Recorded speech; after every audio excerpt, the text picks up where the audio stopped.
I don't really want to speak in cliches about diminishing cultures. It's just that they are cliches because they have a basis in truth. They're vanishing. More and more, the world is a homogeneous place. So if I have the opportunity to see what makes people unique, if I can photograph it well, you get to keep that alive, at least in some form.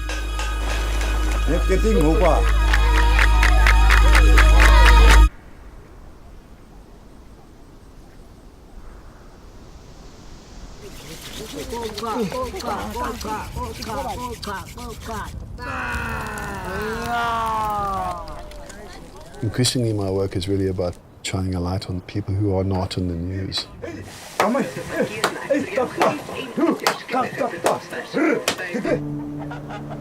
It's not a responsibility I take lightly. So when I'm working on editorial, and I'll choose a camera set that guarantees that I can work through anything. But I've been waiting for a smaller camera from Canon, and now I have it. In this job in Namibia, a lot of the time I'm seeing people outdoors. There's very fine particles of dust blowing all the time. So what I really need is reliable gear. My lenses are working perfectly. And if you take the lens off this camera, that gate is there protecting your sensor. So I love that.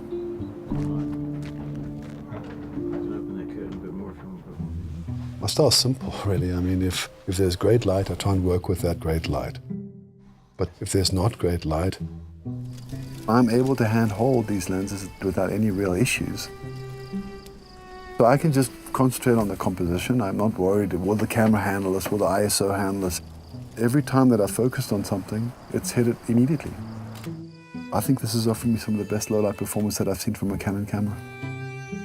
It's a true mirrorless with an EVF that's so good that you think you're looking through a mirror.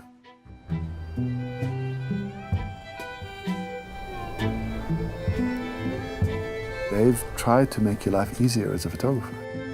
I originally set up this track bar so that I could change my ISO here. And within a very short space of time, I realized that wasn't really working for me. With a couple of very simple commands, I could just turn it over, and now I use my track bar, and it just scrolls between images for me. It's just a very nice option to customize my camera exactly to what I need, what I like.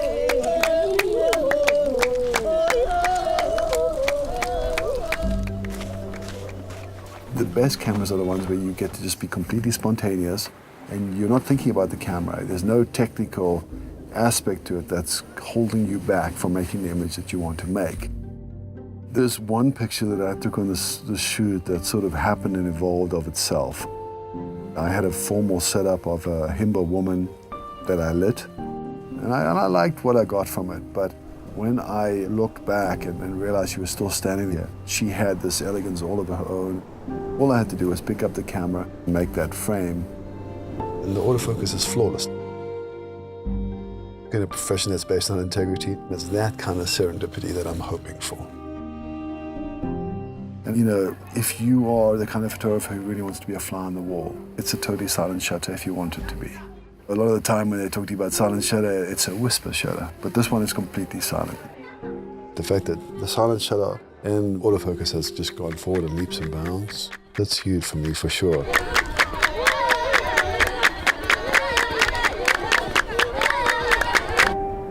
You know, to look through a lens for a living is a huge privilege.